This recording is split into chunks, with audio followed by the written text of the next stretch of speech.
Welcome back, everybody. It is great to see everyone back for episode 2 of the Senate podcast. Oh no. I am Keeds, and I am joined by... I am your second host, Lucien, and now somewhat officially a regular we have... Myself, Fionn. How's it going?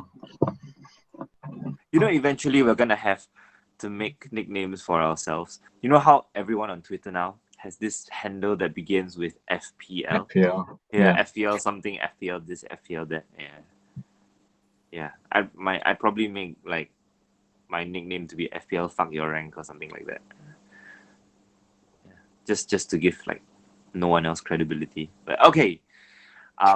We'll leave that for everyone else to decide what they want to use. Okay, this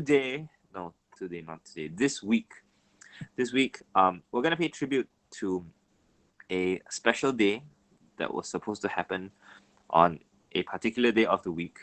Unfortunately, it's not Wednesday anymore, where we usually do Would You Rather Wednesdays. So we will save that for later. And instead, since this pod is on a Thursday, we're gonna call this Tactics Thursdays, where the primary theme of this pod would be to discuss strategy. Strategy in terms of FPL, strategy in terms of trade-offs. So for people who are looking for right or wrong answers, this is not your pod, because we are talking pros and cons, and in the end, what we have are preferences. So you can choose, I would like to believe that the three of us and perhaps our surprise guest later on would have pretty different positions in terms of how risky we are in FPL. Like for example, in-house joke, I am the current holder of the Kamikaze Pilot Awards 2 years in a row, for people who know what that means. So I'm definitely, in American terms, on the far left. As we go on with our discussion, you'll probably figure out who is the massive hit taker, who's more conservative, who's more likely to invest in promoted teams, and so on. So without further ado, we're going to catch up on things that we didn't get to answer last week, because if you've managed to go through the entire 1.5 hour tier list making, we only had 3 questions at the very end, and we're going to pick it up from where we left off. So, first question is, Man City rotation isn't really that bad. Why do people think it is? Bold. So, that's a very short statement, a very generalizing one. But essentially, we do know that Pep Roulette does exist, but we only know that it's designed to screw us. And essentially, we can still figure out 90% of the hierarchy within the City squad. Would you guys agree? Like, we sort of know that Sterling, Aguero, if he's fit, and then you have a +1 on the wings. And you know that Kevin De Bruyne has to be in central midfield. That's the setup. But like 1 in every 3 or 4 games, you have Foden come in instead of whoever. You have Bernardo Silva come in instead of Mahrez and stuff. So does that change this season? You know what you're getting with City assets. Less so the rotation with De Bruyne, Sterling to an extent, and obviously Laporte and Ederson when they're both fit. But if you're comfortable with the fact that your players will get rotated every so often, then you realize the rotation isn't that bad, because you miss a game out of three or 4, and you just go with it with the likes of Mahrez. Yeah. Yeah. So does that 1 week doesn't play, when Man City win 5-0 and your players on the bench, that's frustrating. It just doesn't feel good. Yeah, right. Everyone remembers, what was it? Was it Sterling in the 8-0 Watford win? And then Kevin De Bruyne also missed out on a 5-0 somewhere. I still remember that. Yes. Yeah, that was crazy. Yeah. So So that's out of the way. I would kind of want to ask whether Ake or Torres changes that landscape. I think that's kind of a redundant question for now, right? Because we've got no evidence that they would come in straight That they've away. lost Sane, but they've gained Ferran Torres. Now, does that mean that Sterling is more going to be primarily on the left, whereas Mahrez is now the preferred right winger? Or does that mean that they sort of rotate Sterling and Ferran, because they can both play both sides? Yeah. Roll where they switch wings the whole game. Maybe that's where my head's at. Okay, so we'll talk about the mysterious Phil Foden later on. We'll save that for later. But for now, let's talk about people within that particular price range. So Foden's a bit special because he's 6.5 and he can potentially play like a 7 to 8 million player, kind of like Mahrez. But let's look strictly at the midfield between 7 to 9 million pounds. So you're looking at players like Greenwood, Ziyech, Pulisic. Yeah, let's go for, I don't know. Best midfield asset is kind of difficult because it's more subjective opinion. Perhaps we can all agree on a top three. What do you guys think? Let's go for like a top three among the players between 7 and 9 million. So I'm gonna read off the list now of players between 7 and 9. So starting with the most expensive, you have Son Heung-min, and then going down, you've got Mahrez and Pulisic at 8.5. Then you've got so hopefully the one of those three should be in your top three, and then you've got Dele Alli, Nicola Pepe, Paul Pogba, Willian, and Ziyech all at 8. So somewhat there. Then 7.5, murky waters. You've got Bernardo Silva, Steven Bergwijn, and FPL labeled him as value, Mason Greenwood. And then you've got your 7-0s. Yeah, your 7-0s would have Harvey Barnes, Jack Grealish, Giovanni Lo Celso, Lucas Moura, James Maddison, Mason Mount, Mesut Ozil, Gylfi Sigurdsson, Ferran Torres, Wilfred Zaha, and United's latest signing, Van de Beek. So let's start with perhaps any names that immediately stood out between 7 and 9. Stand out is Harvey Barnes from Leicester. Yep. He is a freak when it comes to getting in the box, making those late runs. Even last season, there was a patch of form where he had like almost 6 goals in like 8 game weeks, and then he already had his full stats. So last season he played 36 matches, most of them came from the bench, but then he got 6 goals and 8 assists.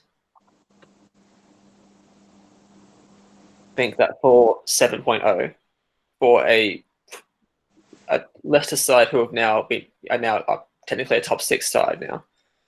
Do you think that's good value for someone setting up Jamie Vardy and Maddison, and I forget who plays on the other wing? But yeah, it's an opener against West Brom, followed by Burnley. So it's good 4 fixtures in 5, actually. It's 4 really good fixtures in 5. What about you, Fionn? Anyone stood out from that list of names? Yeah, I mean, Barnes, I agree. Will be a good pick this year, at least at some point, and maybe even the start. I don't think there's much reason to look beyond both Son and Pulisic, the 2 most expensive players.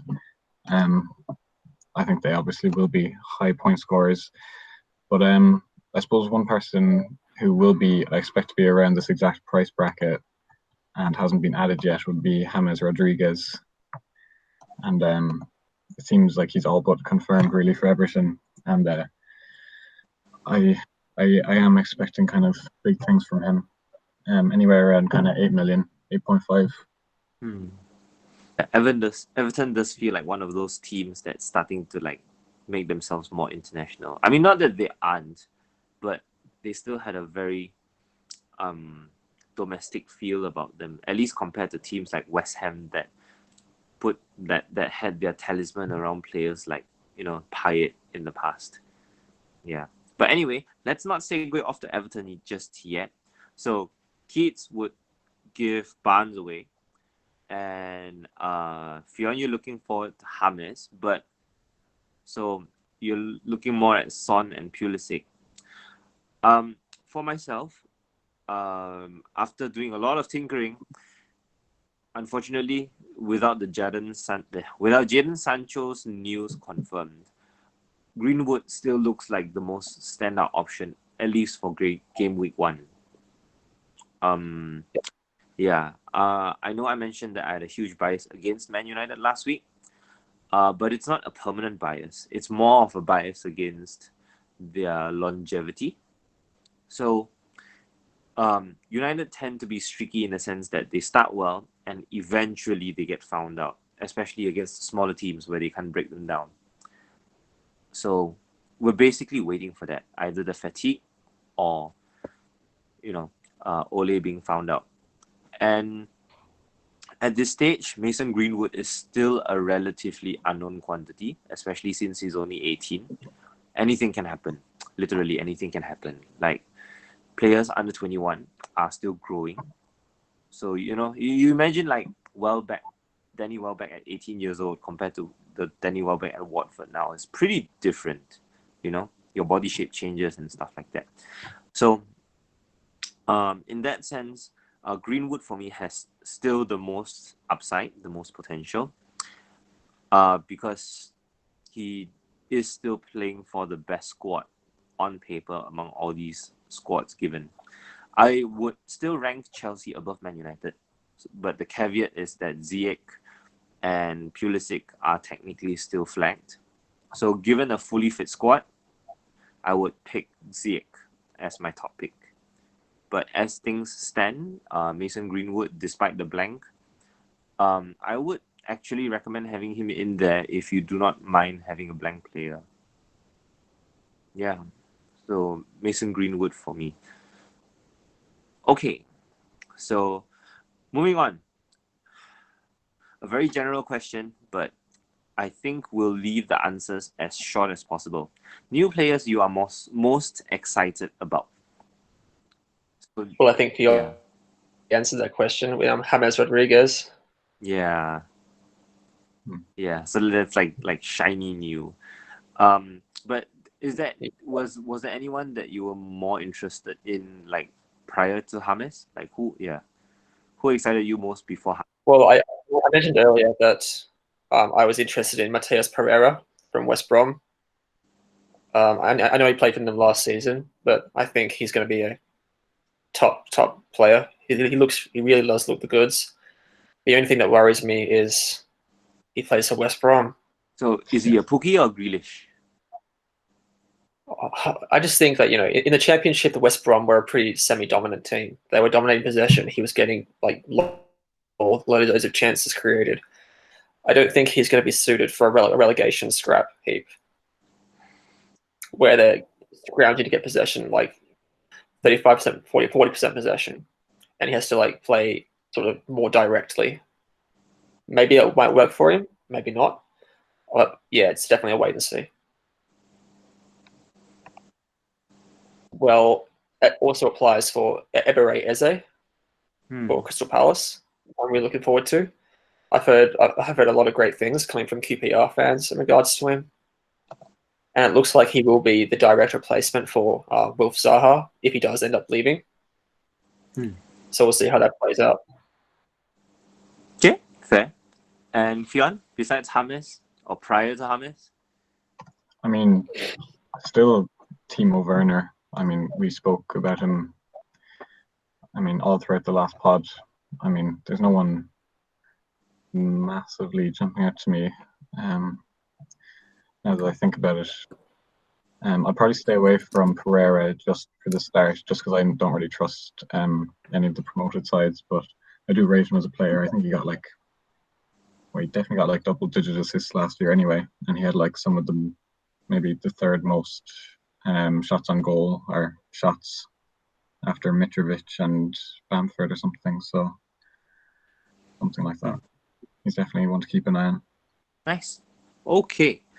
There were a lot of new players that I think are top tier, just like Werner. Having said that, I do wonder whether Werner would be the kind that would score braces and hat tricks in a game. Simply because Chelsea don't. I think in that Chelsea team, I think it's definitely up there.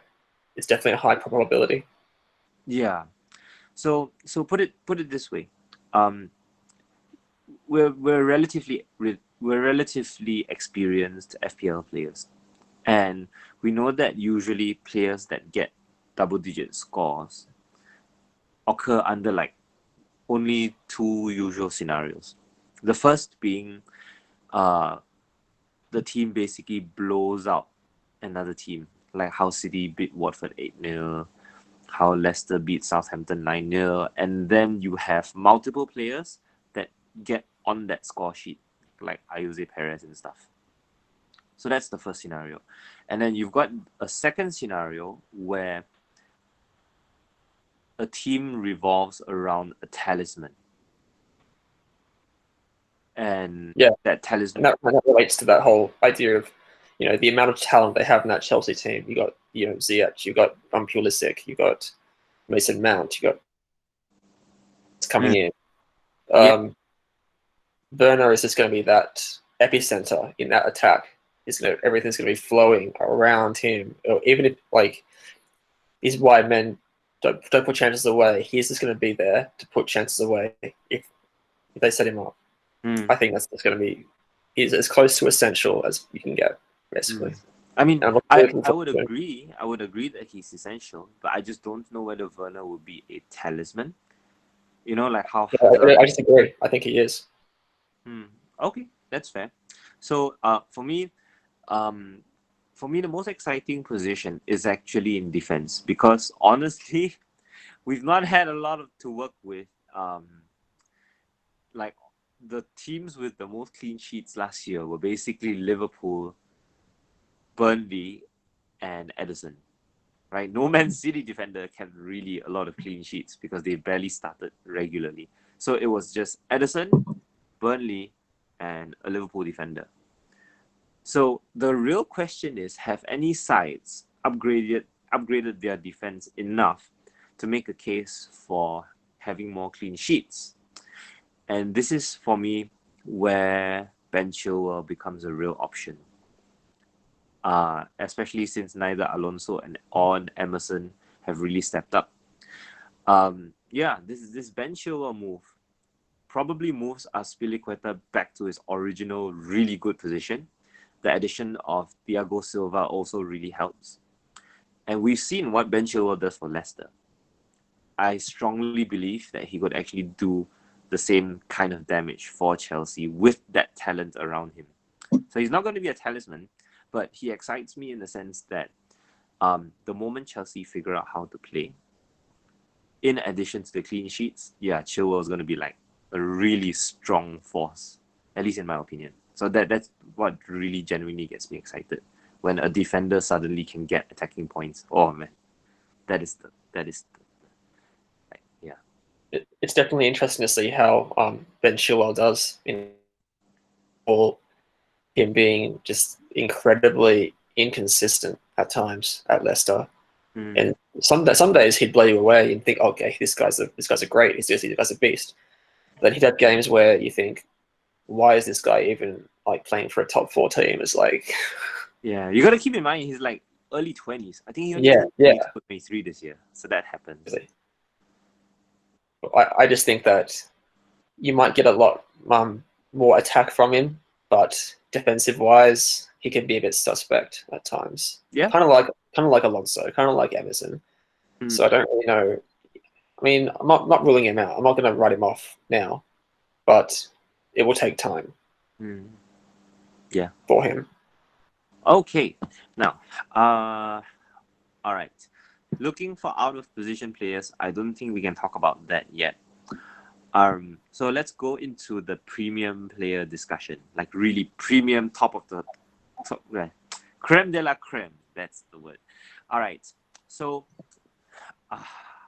I've recently been presented with an argument of whether it's possible to tank week 1 by having like 9 or 10 playable players only, in order to save your wild card by having Man City, Man United, and Burnley players on the bench. Because honestly, in game week 1, you want Aubameyang, you want Salah, you want a Liverpool defender, and everyone else is like shit. Seriously, like we talk about. Oh, sorry, and you want Werner. Sorry, you want these 4: Aubameyang, Salah, a Liverpool defender, and Werner. Everyone else is essentially disposable, right? Because after you get these 4 players, you're basically working with 6.0 strikers. You're working with 4.5 midfielders. We're basically, we're like scraping our couch for change just to make a decent side after that. And then, yes, we claim that we want to sell Aubameyang in order to buy De Bruyne or Fernandes, but you know how casuals are in week 1, where you get all these bandwagon effects, and then you suddenly get lots of purchases for De Bruyne and Fernandes and Greenwood and whatever it is. So, in the situation where we have to hit like everyone else, who would be the most disposable between Aubameyang, Salah, if let's say we cannot fit everybody in the same budget? So let's say everyone begins with the same kind of game week 1 template. You have TAA, you have Aubameyang, you have Salah, you have Werner up front. And the rest of your midfield and defense is like 4.5 because you can't afford anyone else, literally. So we can get rid of Aubameyang in game week 3, but would you consider getting rid of Salah or Mane to bring someone like De Bruyne in, or Martial? If it's Werner up front, would you consider dropping Werner for Martial? Based on Liverpool's pre-season so far, I am not looking forward to owning either Mo Salah or Sadio Mane, to be honest.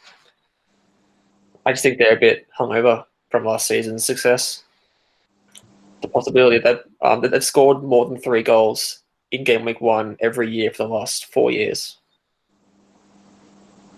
That's something to consider. But I just think based on what I've seen so far from their team, again, granted, that's Arnold for the most part, and he's a big part of their attack. I'm just very questionable whether I'm going to end up starting with a 12.0 gun that I'm not convinced by. Fair? All right, Fionn, what do you think? Yeah, I mean, the vibe around Liverpool isn't great right now, but I'm just trying to stay a bit objective in my thinking regarding Salah, and I'm pretty sure I will keep him regardless. I do see a world like Keeds sees where they don't turn up for the start of the season, and that would be a shame. But I don't think I can go without right now. Yeah, I'd go without Aubameyang before I'd go without Salah. I was going to say as well, I can see an argument for dropping Aubameyang now that Nicolas Pepe is in quarantine, which means that Bukayo Saka becomes an option for game week 1 and So game 2. you would So I can rather see have people. Saka instead of Aubameyang? I think that if you would want to drop one of the genuine guns, I would probably pick Saka at 5.5 and go without Aubameyang. That would free you up to get a Salah, a Bruno Fernandes, or a De Bruyne, or a Son Heung-min, or a Werner, or a Kane.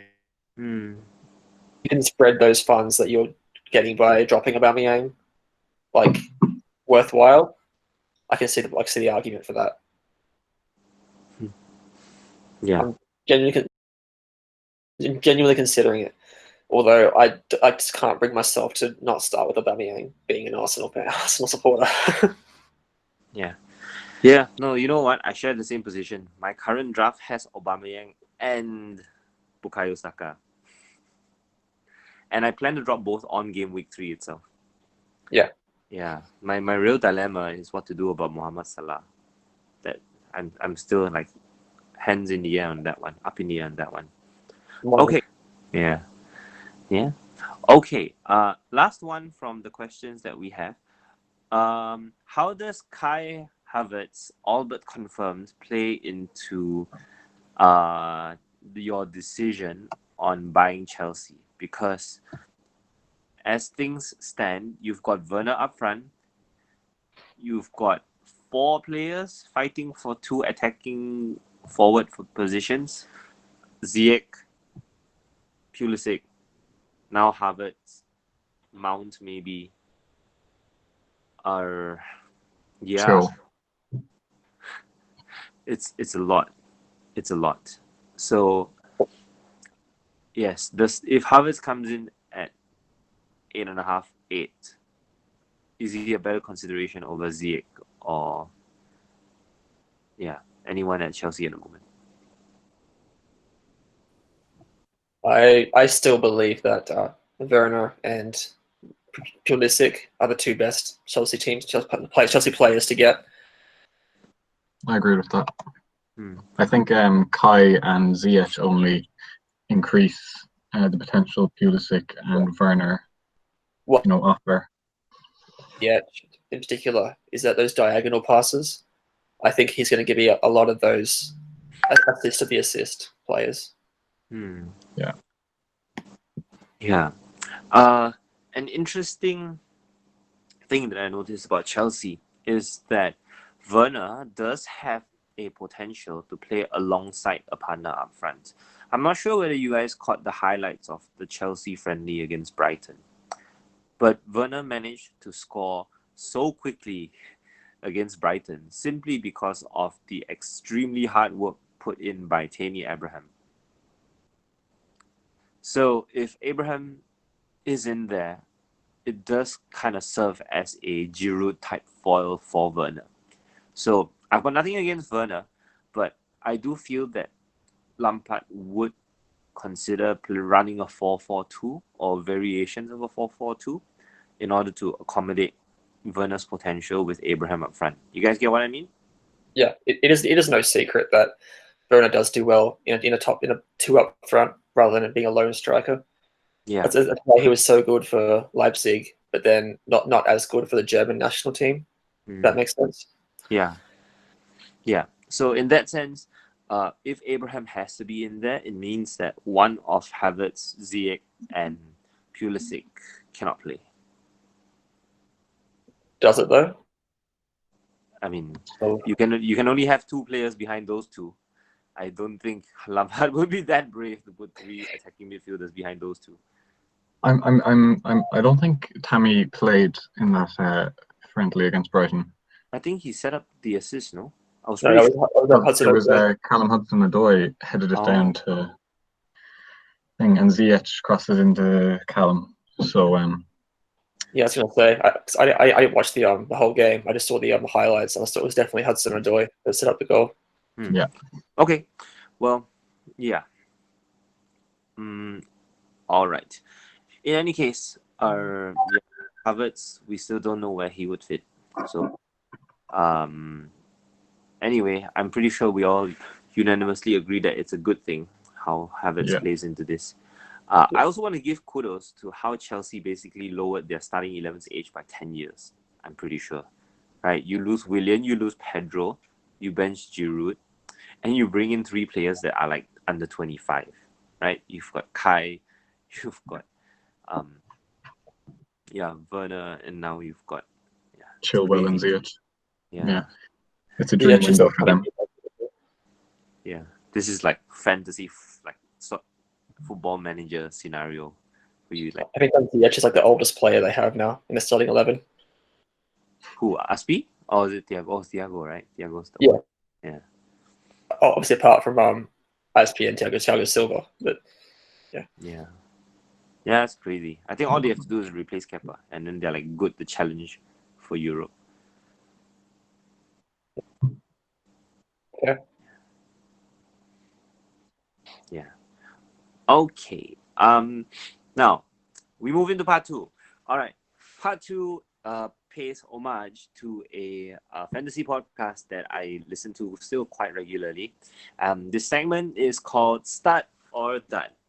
So this is basically similar to a lightning round, where I'm gonna give you guys a player, and you guys just quickly say start or done. If you want to give a little bit of an elaboration on your decision, that's fine. So for example, let's start with a really obvious choice. Matt Doherty, 6.0 million, now officially at Spurs with that really, what's the word? Polarizing intro video on Twitter. Right? He's still deleting tweets or looking through his history as we speak. But start of that.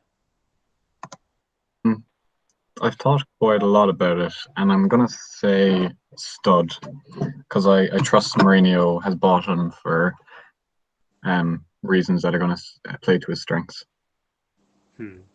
Okay.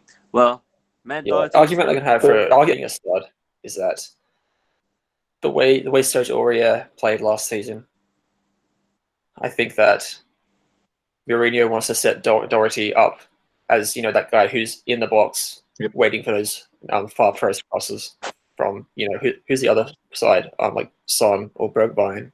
Yeah. Which I think he's just going to be there hanging around the 6 yard and just to put in tap ins all day long. Yeah.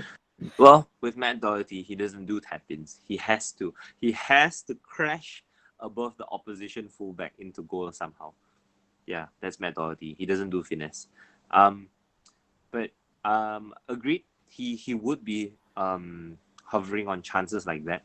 I just don't see Spurs actually crossing, unfortunately. I mean, you look at the talent they have, right? Son's a finisher. Bergwijn's a finisher. Kane's a finisher. Yeah, okay. Yeah. Realistically, But would you make an argument? Yeah, realistically, only Kane is their genuine crosser of the ball. An argument for starting with Matt Doherty, spending 6.0 on a defender, but at the expense of starting with a Son or a Kane. Yeah. Because that is personally my dilemma. I think I could have in there, but it would mean that I have to give up one of Kane or Son. Kane and Son in my team at the moment. So really, I could sacrifice one of them. I'm just not sure if that's a wise move. Yeah. Just start off with, at least. Okay, so Doherty, technically, all of us agree is a start, potentially. So we'll leave it at that. And we'll see how the season goes. All right, next one. I'll go with the obvious picks first. Thomas Soucek. I bring this up now to get it out of the way quickly. Keeds, update, please. What's the news? Yeah, let's just address the elephant in the room. Yeah. He is in quarantine, which means that he is now a forced trade out of my team for game week 1. Tragic news. Yeah. Because I really like the look of him. Five goals in 10 starts last season after the restart. Like, damn. But the thing is with West Ham's fixtures is that after game week 1, they take a massive turn for the worst. And I think they don't get good again until November-ish, which is around wildcard season anyway. So there's really no point in starting with him now. But I will say that later on in the season, he will become a stud, undoubtedly. But for now, he's an absolute dud because why would you start with him? He's not going to play game week 1, and then game week 2 onwards. Yeah. Yep, he's a complete dud for me as well. Fionn, any disagreements there? No. Okay. So yes, this is how it will typically go. All right, let's go into more debatable territory. Leeds United, Moreno Rodrigo. We have had strikers from the La Liga come in before, but not this cheap. now you're playing for Leeds, you're 6.0. Historically, we've had Luciano Vieto come in from Atletico for Fulham.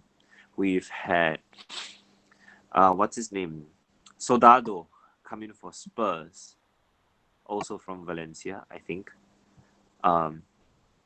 Any other strikers come to mind from Spain? Oh, Iago Aspas for Liverpool. Iago Aspas, yeah. From Celta. Alvaro Morata.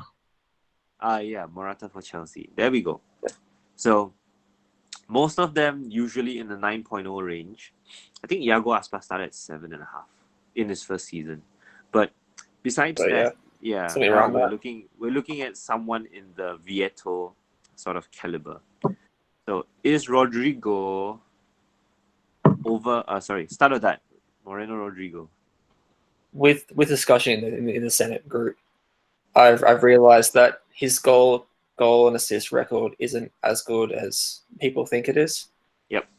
And he certainly fooled me. I thought his record was way better than it is. He's Spain's number 9, for God's sake. But looking at his record, he's not. He just doesn't excite me that much, really. He got 4 goals and 7 assists last year, and that was around 5 xG and around 5 XA, and it just wasn't that. It didn't blow my mind or anything. Like, I'll definitely wait and see.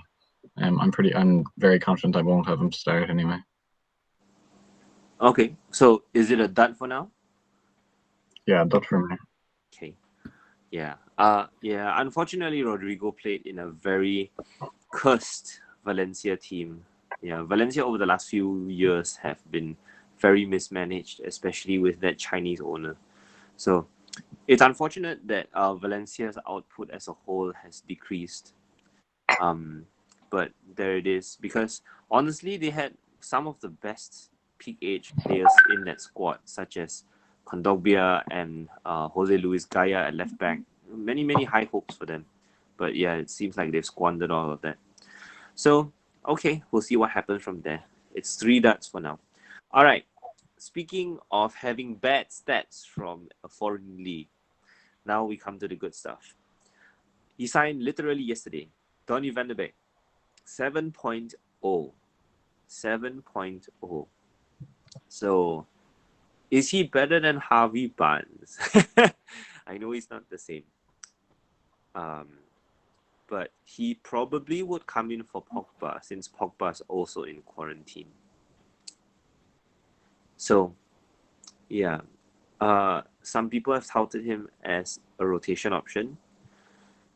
Some people have said that he could come in and be just a makeshift DM in place of Matic. But it's purely speculation at the moment. For me, he's a massive start. But that is with the bias that I have tracked him since he was at Young Ajax in 2015. Yeah. So like, the moment I saw him chip the keeper when he was 16 years old, yes, it's this guy. It's this guy. So if doing this thing, he is a massive start for me, but with a bias caveat there. But what do you guys think? He's not for me. I think that you're better off going for a Mason Greenwood. The quality addition to United as a club and a team, like, definitely deepens their squad and maybe even improves their starting 11. We'll see. But as an FPL, as it goes, I can't. Like, I'm pretty convinced he won't be. Certainly not one to start with anyway. Who knows? He could prove his value, but I don't think he will. I think he'll play more of a kind of Pogba-esque role as a kind of a bit further back than Bruno, as Keeds said. Yeah. Well, I mean, those late runs, right? They kind of remind you of a certain Aaron Ramsey, don't they? Yeah. It's nice. It's refreshing. Because you don't see that in the league nowadays. At least with Central. The thing with Ramsey was during that season was absolutely everyone was convinced that he wouldn't be able to keep it up. Yeah. and he just banged in goal after goal after goal. Yeah. Like, you really see Van de Beek putting up those kind of numbers, possibly, but not probable. Yeah. Yep, that's fair. And also Ramsey was like what 6.0 at the time. Yeah. Yeah. Okay. So those are start of that new signings edition. So we're gonna go into preseason heroes edition, where we're gonna look at people who have done well in preseason friendlies, and then we're gonna do the same thing, start of that. All right. So, for example, Hyun-Min Son, 2 goals against Ipswich, 1 goal and 2 assists against Reading. So obvious, that's a very, very obvious start here. So I'm gonna bring up something similar. Billy Sharp, Sheffield United, goal against Dundee, assist against Hearts. Really cheap, opens against Wolves, who have just lost Adama Traore to coronavirus, and I think they lost another defender the other day. I forgot who, but yeah, Wolves are decimated with no Maitland Niles, no Johnny, no Doherty. So what's left, right? So yes, Billy Sharp, start of that. Dud. Because you are not convinced he'll start over McGoldrick and McBurney? Yeah, I think no one knows who's going to start up top for Sheffield, and I think even if I did know, actually I know if I did know, I wouldn't even care. I just have no interest in their forwards whatsoever. Okay, Keeds? I'm just not touching any of Sheffield's attackers for now. I think their best assets are the defenders. Okay, that's fine. Then we shall go even cheaper. Cheaper than cheap is a Liverpool player who's listed as a 4.5. Ryan Brewster scored against Stuttgart, 2 goals against Salzburg. That's all I have for now. And that glaring miss against Arsenal, right? Yeah, in the Community Shield. So, I mean, not the penalty. I think he did miss an open chance as well, right? In the game itself. But yeah. Oh, no, he came on. That was his first touch, I think. Yeah. His first touch. So yes. What do we think about that one? Because he is a massive start for me. I love the look of him. And I'm actually thinking of trying to engineer him in as my 4.5 instead of watching Davis sit there. And I'm so convinced that Davis is going to lose value. For me, it's massive. If he gets loaned out, massive stud. If he doesn't, just massive dud. Just not going to get minutes to Liverpool, taking up a Liverpool slot. You're better off with Davis. If he gets loaned out, definitely. See, I think Davis is is an even bigger dud. So if I was going for a 4.5, it would be Brewster or nobody. Yeah, exactly. All right. Sticking to the striker script, because only strikers get attention in friendlies. With Dwight Gale flagged, someone has stepped up. Andy Carroll has scored against Crewe. Andy Carroll has scored against Barnsley. Is he a good opening? I mean, look, honestly, Newcastle's fixtures are not that bad. And if let's say you have Timo Werner and you have a 4.5 striker and you kind of want a second guy to just be there, right? Or you want like a decent third striker and you hate the... It's not that Newcastle's fixtures are bad. It's just that Newcastle themselves are bad. Do we consider Newcastle bad still? I just can't do it. Steve Bruce, like you've got Saint Maximin now, who's actually like decent. No, not yet. No, I don't have him at all. No. Okay, no, that's fair. All right. Let's see. Wilf Zaha, goal against Oxford, goal and assist against Charlton. No news of him leaving yet, right? I haven't heard of anything. No, I doubt he is. It's weird because he has submitted a transfer request, but then he seems to have maybe just backflipped on that a tad, and he's kind of happy to stay there for another year. I think the time is wrong for him to get that big. I do think that if Jadon Sancho had have left Dortmund, they would have come after Wilf Zaha as their replacement for Sancho. But now, since that Sancho looks like he's going to stay, I think that Zaha also is paying the price for that, unfortunately. Yeah. Yeah. And Okay. All right. So it's a done for now? Or yeah, all right, not a problem. There was one more name I had. Yes, correct. I did have one more name. This is an interesting one because the hype is all around Son Heung-min, but Steven Vervine has quietly scored against Birmingham in a 1-0 win. He also picked up an assist against Reading. So, is he worth considering now? Because we gave him that half of a season acclimatization period. So, where is he now for you guys? I think it's difficult because I think Spurs will line up. Their front four will be Son on the left, Ali in the middle, Lucas or Bergwijn on the right, and Harry Kane up top. So Yep. I think it's difficult to say which of those two will start on the right, which I'm actually far more interested in.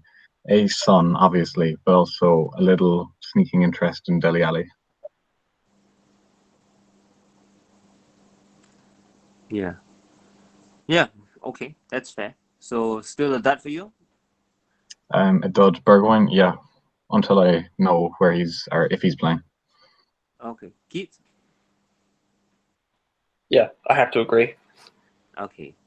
All right. So, last name, not exactly a preseason favorite, but we still have to talk about him regardless because he stands out so much compared to the rest of the team. Adam Lallana, 6.5 for Brighton. I tell you what, he was in my very first draft. He's not anymore, but I like the look of him. He's a worthy addition to Brighton's team. Again, I don't know how Brighton themselves are going to fare, but Lallana in his Southampton days was putting up extraordinary numbers. So steep though. And I just think that, yeah, I mean, he sort of lost a lot of his, not talent, but he lost a lot of his pedigree when he joined Liverpool and barely played. But I think that in that sort of relegation and sort of mid-table scrap sort of football, I think is more suited to, as evident with his Southampton days, and obviously the experience of training with Liverpool for a few years that might work in his favour. Who knows? The only turning off point for me is his price. 6.5 is just a bit too high for me at the moment. Yeah. Would you? I mean, Yeah. I mean, you could easily go for Harvey Barnes instead for 0.5 more, which is what I've done. Would you agree, Fionn? To be honest, I'm not gonna lie. I haven't even slightly thought about Adam Lallana. Yeah. And maybe I just have tunnel vision regarding Brighton players, but I actually just have no interest. Obviously, I won't dismiss him if he returns to some kind of Southampton form, but definitely wait and see for me, and most likely a dud in my eyes. Okay. All right. Nice. So, honorable mentions that we didn't read, that we wouldn't really have time to discuss for now. Mateus Pereira, we did bring up earlier. Bere Ezi, we also brought up earlier. Villa have also just signed a new right back who has had extremely good output, Matty Cash, but his price is 5.0. So I think the decision is quite obvious on that one. There were also a couple of 4.5 midfielders, Harrison Reed and Lamina. But after looking at it, I think the decision is still very obvious as well. So we're gonna move into our last portion of the pod. Hopefully we've not breached the 1.5 hours. I don't think we have. Yeah, I think we're like just under an hour for now. So yeah. Is our special spirit coming along yet? Is he up? Doesn't look likely, unfortunately. Okay. All right, that's fine. So yes, this last section concerns a tribute to what we usually do on Wednesdays, and we usually like when I first joined the Senate group. I came in on a Wednesday, and everyone was going around actually doing Would You Rather Wednesdays. So, as a tribute to that particular day, right, we're gonna have a quick Would You Rather. All right, so same style as start of that, but you can pick one or the other now. All right, so I'll make this as concise as I can. So let's do this. All right, would you rather have a strong game week 1 team, or have money in the bank to buy Manchester players? Keeds, strong game week 1 team or money in the bank for Manchester team?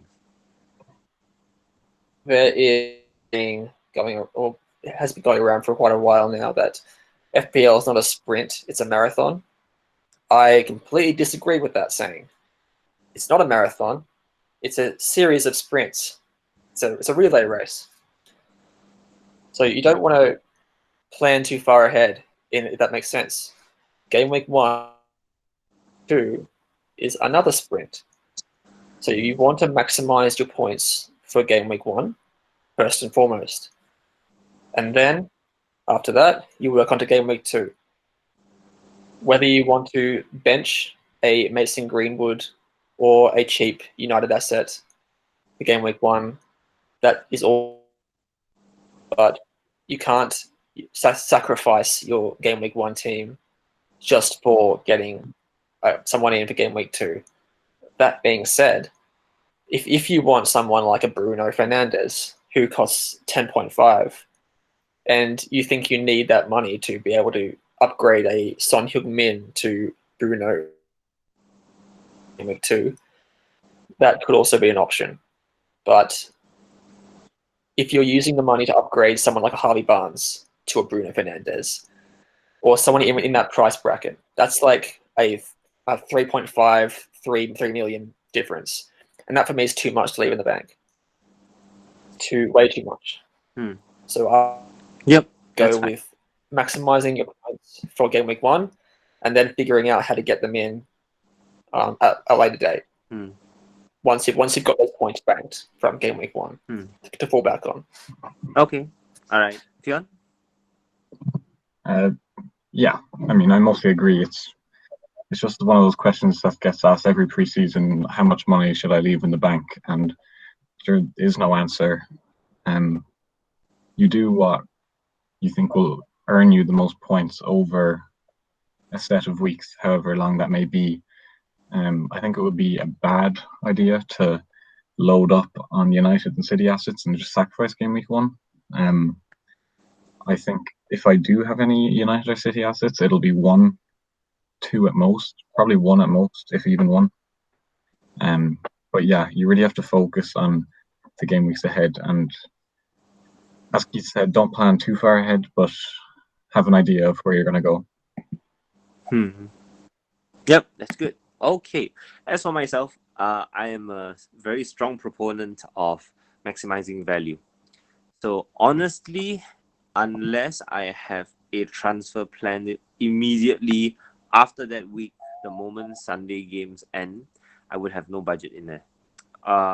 Especially for game week 1, I have this tendency to set up my team for specifically 2 weeks so that I can go into game week 3 with 2 free transfers, and probably I'm going to use hits to supplement whatever City or United player I want to bring in. That's kind of my style. So budget really doesn't matter. Honestly, I really hate looking at budget sitting like money in the bank for like 2 weeks. It doesn't work for me. I'd rather use the whole thing, and then the free transfers will settle everything else later on down the road. Okay. Second one, we go into players specifically. Would you rather permanently play a 5.0 defender with a 4.0 sitting on the bench, such as Eric Dyer as the 5.0, or would you rather rotate 2 defenders at 4.5? There's a very big marketable tagline right now on how if you rotate a Wolves and a Burnley defender, you avoid the top 6 all but 2 game weeks all season.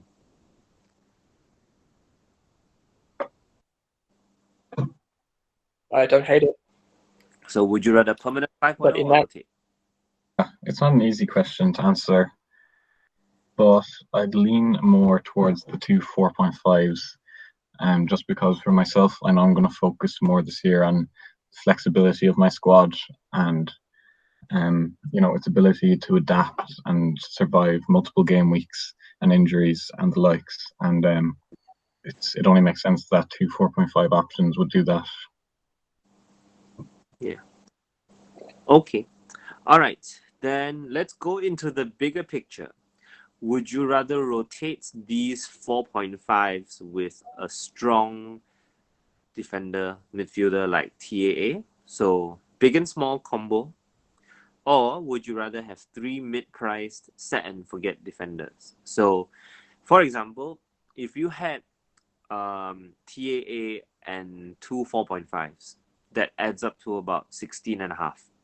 If you have 3 defenders that are all 5.5, that also adds up to 16.5. So this would be like a TAA Vinagre Taylor versus AWB Tierney and Thiago Silva. Or a Matt No, Doherty. Doherty is slightly over. So I'm looking at specifically 5.5, 5.5, 5.5.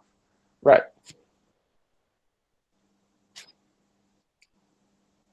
So yeah. Keys, what do you think? Big and small or 3 5.5s? I think this year the amount of 4.5 defenders on offer is, well, the quality of them are significantly greater than previous years. Which means I feel more calm about having 4.5s across the board than I would have previous years. Like, because right now I have Vinagre, Taylor, and who's the other one? Kyle Walker-Peters. Hmm. And I think that I'm pretty happy with the majority of those. But I can see the alternative of having a back 3 of TAA, a Wan-Bissaka, a Tierney, or a Matt Doherty, or someone like, and that's just your set and forget back 3 that will get points week in, week out, and you can not worry about it. But then again, as Fionn said, as soon as an injury hits or a player loses form, if you have those 3 players that you were banking on, and you suddenly have to get rid of one of them, you need someone, which is where the 4.5s come in. Okay, Fionn? Yeah, if it's just a straight question, then big and small for me, like TA and rotating those 4.5s. But I mean, like in my own team right now, I have Trent, I have the 2 4.5s, and I also have Doherty, who also could be Davies. I'm not really sure, but I mean that's kind of a mix of the 2 options, kind of bigger at the back, but yeah, big and small. Okay, nice. For myself, my first draft had 3 big defenders. My first draft, but after learning the hard way that I needed as much money upfront as I could, yeah, I'm actually leaning towards TAA, 2 4.5s, and maybe 1 more 4.5 and a 4.0 at the back. So yeah, big and small seems to be the way to go, especially since it's definitely the safest way to go at the start. Yeah, at the start. I think there's only been one exception, 17-18 from memory.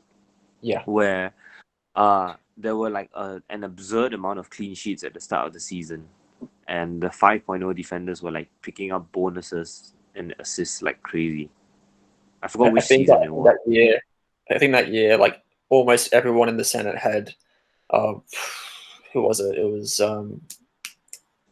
Ben Mendy, Lucas Digne, and someone else. Can't think of the name. Yeah. Was it Trent Alexander-Arnold? I don't know. Yeah. I think it was Alonso, Mendy, and Oh yeah, what's that? Was it Dam Wham? Oh, that was an acronym. No, it was Alonso. It was Alonso. That's who it Alonso, was. Mendy, Digne. Yeah, 6 million Yeah, all at the back. yeah, Yeah. yeah. Yeah, that was crazy. It was a set and forget back three, and they did well. And it worked, yeah. Yeah. Yeah. Okay, so that's defenders settled. Last one now with a combination of defenders with goalkeeper. So Kyle Walker-Peters is an interesting option because Southampton look underrated. They look underrated. Hasenhüttl is still a very erratic quantity, but Southampton as a squad are actually pretty solid, even though they've lost Højbjerg to Spurs. So, Keeds, you need to help me on this one. Would you rather Kyle Walker-Peters and a 5.0 goalkeeper, or McCarthy and a 5.0 defender? Did I phrase that right? Yeah. So what I meant by that is that I think we can all agree that Alex McCarthy keeper option available, right? Mm-hmm. To me. Yeah. So assuming that we have McCarthy, we can then get a 4.5 defender or a 5.0 defender.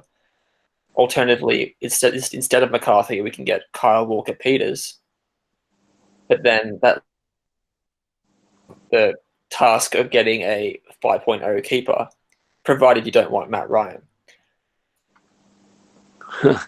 I'm looking at 5.0 keepers. Hold up. I've never looked at that 5.0. I'll tell you right now, I currently have Walker-Peters and Aaron Ramsdale as my keeper. Oh, I can get Darlow. Carl Darlow. Absolutely ludicrous. I've kind of been through all this in my head because I had Ramsdale for a very lengthy period of time, and Kyle Walker-Peters too. And I've kind of done like a full 360, and I'm now back to McCarthy and, well, it was Ben Davies, but now it's turned into Matt Doherty. But basically, my thinking behind that was that while I'd still rate Ramsdale as a pick, I actually preferred having McCarthy in there for every game at the start over Ramsdale. I think Southampton will actually do better than Sheffield, at least in the first 9 game weeks. And I also wanted the first defender. So that's fair.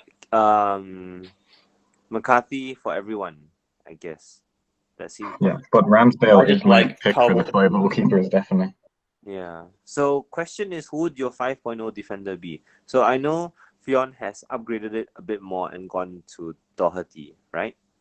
Yeah. And Keeds, who would your 5.0 be? It depends. I would definitely put a case for Ainsley Maitland-Niles if Hector Bellerin does go to PSG. Mm-hmm. He would be in my team 100%.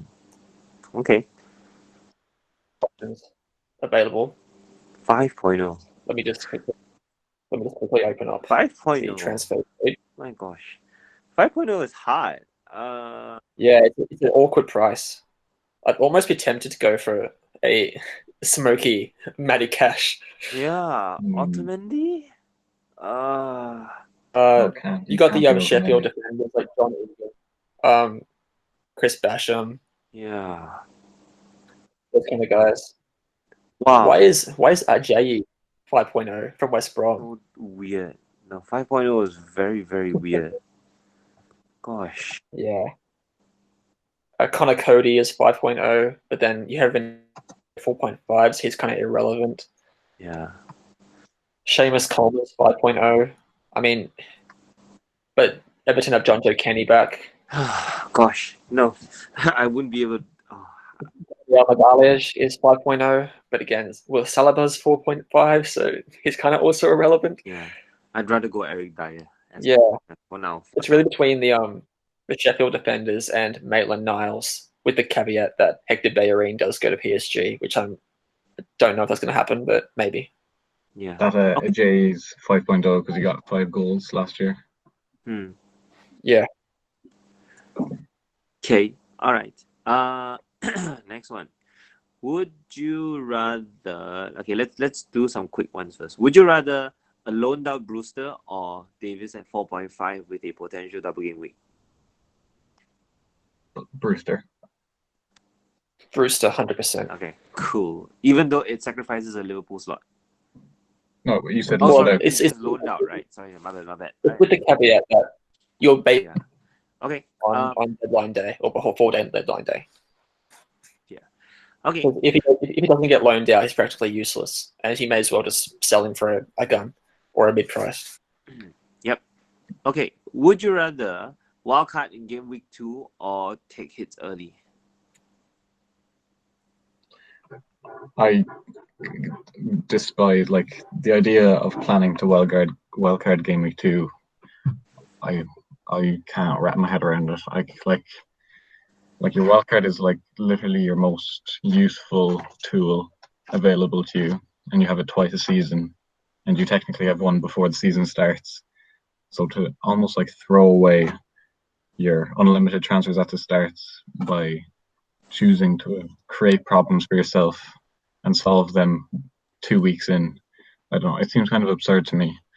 I don't know when I'll wildcard, but I expect myself to wildcard when I have several issues in my team and probably 6, 7, 8, 9 game weeks in later if possible. What if the blank game weeks drop in game week 3 or 4 and they become doubles? I suppose it's a possibility, but I'd still probably navigate it with transfers if at all possible.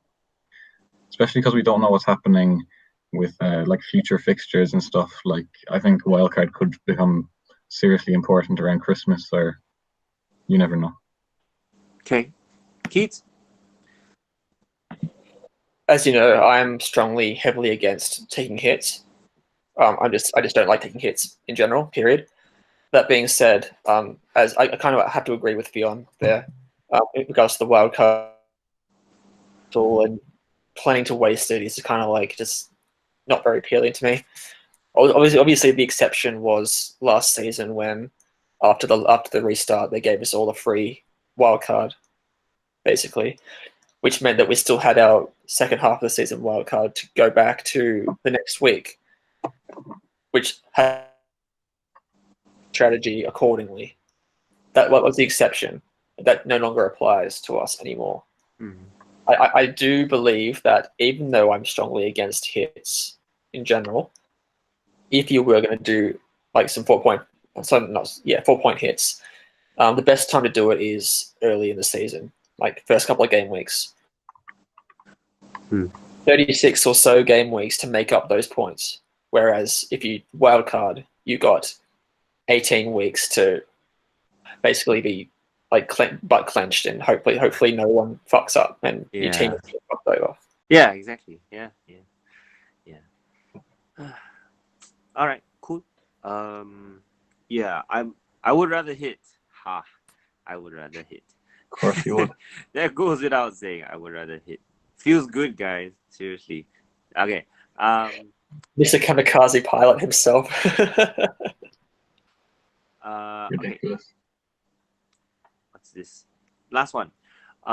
Would you rather? All right. So this is the most interesting one. Would you rather have 3 gun forwards? So we all love Werner. We all value Ings, and if let's say we put cherry on top and add either Harry Kane or Jamie Vardy into the mix, okay, have those 3 and then get budget options in midfield, or would you rather have 1 gun forward and load up with Mitrovic, Che Adams and stuff? So good forward, so mids, or would you rather have good mids with so forwards? Definitely good mids for me.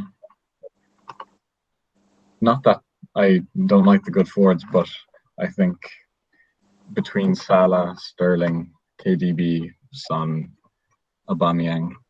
It's hard to argue for the forwards if you're taking all those players out. Okay, that's fair. Keeds? Yeah, I'm in a difficult position right now. 3 of Timo Werner, Harry Kane, and Danny Ings at the moment. And that has left me with a midfield of Aubameyang, Son, and Harvey Barnes, which I'm kind of relatively okay with. But I'm genuinely considering downgrading Danny Ings to Che Adams, who I really would allow me to pretty much upgrade Thomas Susek, who was my 4th midfielder, to another almost mid-priced gun, like a Hakim Ziyech or someone like that. So I'm generally considering doing that. As for Mitrovic, I'm just not going there, as many people aren't. But I'm tempted by Che Adams as a budget option that could go well. Yep, that's fair. Okay. I myself am in a somewhat niche position. Not unique, but quite niche. I am trying to position myself to have one Manchester United and one Man City player in game week 2 itself without any transfers. So, yeah, and so to compensate, I'm also trying to have a Burnley player in defense who will have a blank. So my plan is to have 3 blanks on the bench, 2 of which I can use after game week 1 itself. In that sense, I went for a balanced side. So I didn't go 3 gun forward. I didn't go 1 gun forward. I had Werner and Gabriel Jesus up top. That's the plan. Interesting. Yeah. And to compensate, as I mentioned earlier, I have Aubameyang and Saka both in midfield, and I will sacrifice those both in game week 3 in order to pick up either De Bruyne or Bruno Fernandes, whoever is hotter. So that's the plan. So I've got a mix. So I've got 2 premium midfielders in Aubameyang and Salah in midfield, and then I've got 2 premium forwards in Werner and Jesus up front. Very interesting. That's my current preference. Yeah, that's my current preference. Yeah, the missing piece of the puzzle is looking for that 4.5 million midfielder that will play and have a potential of scoring.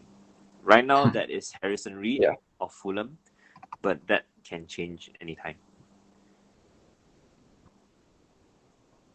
Yeah, that's about it. That's about it. So, I just realized I don't have anything to close. How do we? Well, I guess that's the end. Yeah, we're at the end. So please join me in thanking all of our guests, Fionn and Lucy. Yeah. Unfortunately, our special guest didn't wake up in time. Too special for us. Too special. We will certainly slander him. He certainly is special. Yeah. So we will certainly roast him about that in the chat later. We will. But anyway, we'll be back next week. Yeah, we will hopefully discuss our final drafts ahead of next weekend's anticipated deadline. Yeah, it's a week away. Exciting times. It's a week away. I don't believe it. It's a week away. Week away. It's like insane. almost like 8 days away. Oh gosh. I'm really, really excited. I haven't felt this invested in a season. Well, like probably every season, but it's just kind of. I swear, deadline day of game week 1 is like Christmas Day, where you wake up and all the presents are there, and it's all just like shit. Yeah. Yeah, I really hope that coronavirus doesn't ruin the Premier League again, because you look at all these players that are in quarantine. You look at all these players in Europe that also have caught the virus. It's scary. It's really scary.